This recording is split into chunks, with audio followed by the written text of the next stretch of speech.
কি কারণে থানায় এসেছেন আজকে? ওই যে আজকে দুপুরবেলা আমার কোনো একটা আননোন কল আসে, ওটা রিসিভ করার পরে আমাকে বিভিন্নভাবে ওরা থ্রেট করছে। আমার আধার কার্ড দিয়ে আরেকটা নাম্বার দিয়ে আরেকটা ফোন সিম ইস্যু হয়েছে, ওটা দিয়ে বিভিন্ন ইলিগেল অ্যাক্টিভিটিস হচ্ছে এবং আইএসএ ইউজ করা হচ্ছে। ওরা তারপরে বললো আমি যদি ওদেরকে টাকা না দিই তাহলে আমার ফ্যামিলির লোককে মারবে, আমাকে ক্ষতি করবে, আমি না ওরা মেরে ফেলবে, এসব বলে ভয়ভীতি দেখিয়ে আমার কাছ থেকে টাকা নিয়ে গেছে। কত হাজার টাকা নিল? 68,000। প্রথম নিল 50,000, তারপরে 18,000 টাকা নিল। আমার প্রথম ফোন করে মানে কিভাবে ভয় দেখিয়েছে আপনাকে? ভয় দেখিয়ে প্রথম বললো যে আমার এই নাম্বারটা এখন ব্লক করে দেওয়া হবে, আমার যে ফোন নাম্বারটা। আমি বললাম কেন?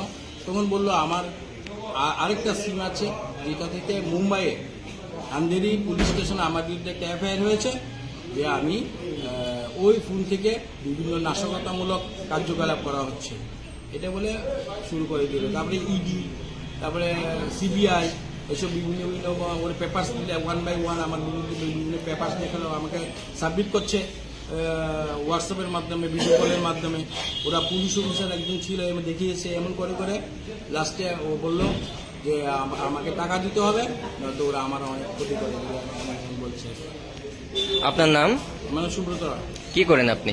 আমি তো গভর্নমেন্ট জব করি, সরকারি চাকরিজীবী। সরকারি চাকরি করি। এখন কি পুলিশের কাছে আপনারা অভিযোগ জানাচ্ছেন? আমি একটা করেছিলাম সাইবার ক্রাইমে, কমপ্লেন করেছিলেন? কমপ্লেন করেছি। আবার টেলিফোন ওরা আমাকে একটা নাম্বার দিয়েছে, বলছে এখান থেকে এই নাম্বারটা দিয়ে ওরা কমপ্লেন লস করেছে, ওটা থেকে এখানে আমাকে আবার একটা কমপ্লেন করতে হবে। কি বলবেন আপনি এত টাকার প্রতারণার শিকার, কি বলবেন সাধারণ মানুষকে? আমি সাধারণ মানুষকে বলবো কোনো আননোন নাম্বারই রিসিভ করা উচিত না। যদি এমন কিছু বলে সঙ্গে সঙ্গে পিএসসি এসে যোগাযোগ করা। আমি ওদেরকে বলেছিলাম, ওরা আমাকে আসতে দেয়নি।